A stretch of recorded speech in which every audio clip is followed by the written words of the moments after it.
It's about 5:30 on Thursday, October 24th. I wanted to say August 24th, given how warm it is. It's like 85 degrees right now. The sun is hot. It feels like summer. 40% humidity. So it's not too bad, but still, we're heading on the home stretch here of October. About a week left, right? Halloween's just around the corner here. And it was 90 degrees today in the afternoon. And cows are in the middle of the row when I come out here. I don't like to see them in the middle of the row. I want to see them at the end. The water is, from where I'm standing, the water is about 900 feet away, which people have done studies on this, and they say if the water is more than 800 feet away, the cows are less likely to go for water, or they'll like form a group and go for water. You can see that cow just turned her nose at the protein supplement. That's probably at least 10 pounds, if not 15. Let's check this other one. Hey, 413. Little lady, this one's probably about 10 pounds, maybe 15, maybe 12, something like that. I'm not going to measure it. So they're in the last section here of this row. Number 48 is calling for her mama. Her mama's right there. She's still a baby. Let me just remind myself whether it's a boy or I think it's a girl based on the stomach there. I don't see the... Yeah, it's a girl. She has a little extra piece of flesh hanging out of her backside there. Anyway, so... oh, what's this? What's Speck doing there?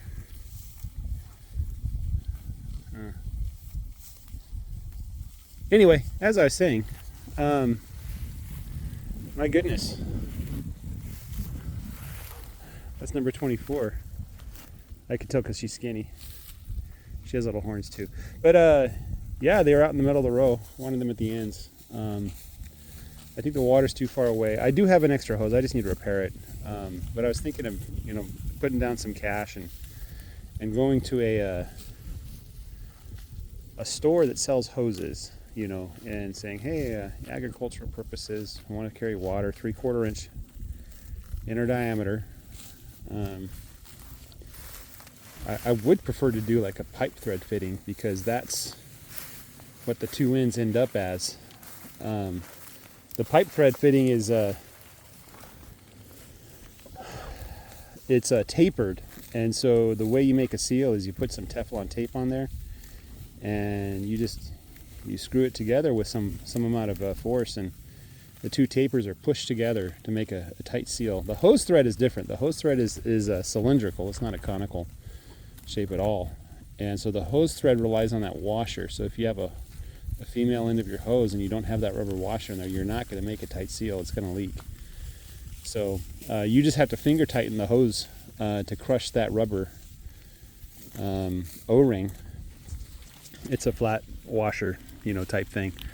But if you get enough pressure on that rubber and then you put the pressure in the line, it'll seal itself and it won't leak.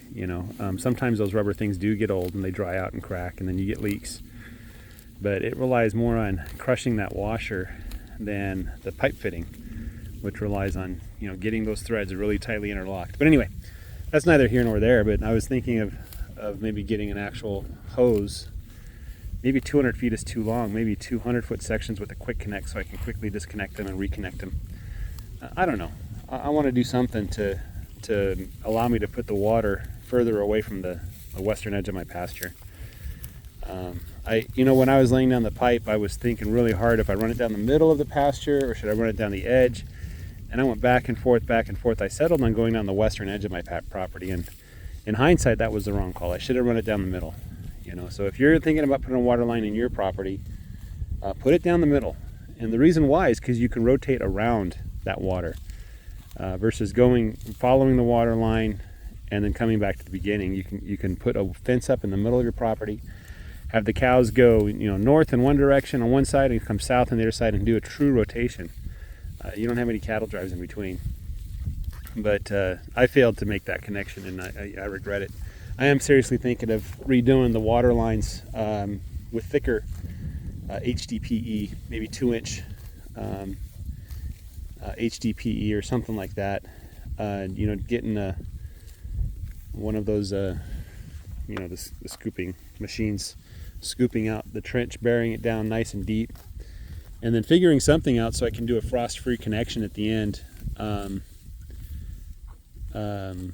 What I really want to do is get it set up so that I can, you know, keep the water running in the middle of the coldest days when it's well below freezing. You know, if that's like the frost-free connections only work because when you turn the water off, the water drains out of the pipe, right? And so if you have the water on, like you have a trough that is being filled as it runs low, if you have the water on, it's going to freeze, right? So you have to turn it off to drain it out. But if I had like a big trough that I could fill with water and, you know, surround that trough with earth or brickwork or something like that, then I can probably get it set up so that I can come out on a cold winter's morning, fill up that trough, break the ice, you know, use an axe or whatever to break the ice, pickaxe or whatever, fill up that trough so the cows have access to water where they're at. Ooh, the dog scooped that cow. Those are my neighbor's dogs. Friendly dogs. They just like to bark and say hi. They like to wag their tails when they see me. But, you know, something so that those few days we get below freezing, it's not a big issue. Otherwise, I'm out here like messing with frozen hoses and, you know, do I leave the valve open to drain water out slowly and get a bigger water bill? And of course, people's pipes are bursting at that time, and so the water company's going to say, hey, could you all stop dripping the water, please? You know, we're running low on water. You know, so anyway, just something I need to think about. Maybe just getting a big trough, filling it full of water, putting brick around it to somewhat retain the heat. You know, we don't have to worry about like sub-zero temperatures like other parts of the country, but we do have to worry about sub-freezing temperatures, right?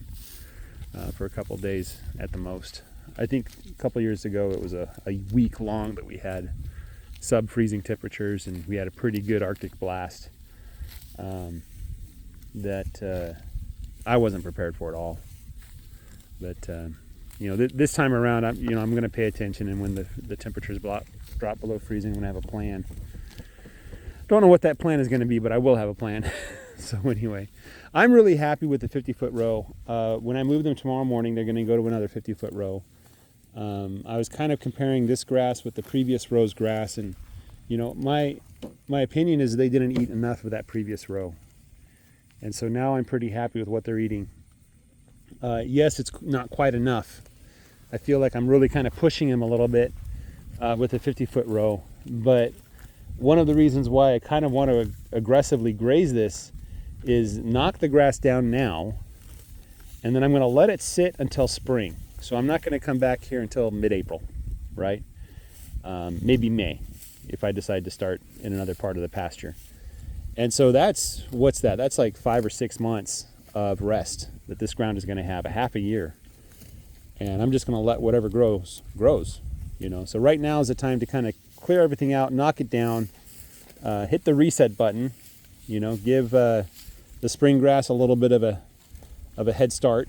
It doesn't have to compete with the Bermuda grass that's very aggressive. Some places where the Bermuda grass grows really well, I don't get very good spring grass, you know, so just kind of give it a little chance, a head start. At the cost of, there you see Blue eating the seed head off that Indian grass. She just reached in there with her tongue and just snapped off the head there. But the cost is that the Bermuda grass is going to be hindered a little bit, right? I have a feeling that if I just left it alone, like took the cows off pasture now and let it sit for 8 months instead of 6 months. Wait. Yeah, if I didn't graze it and then let it sit for 6 months, I'd probably get better regrowth in the summer at the cost of the spring regrowth. So anyway, that's kind of where I'm at, guys. Have a great day. Take care. Bye-bye.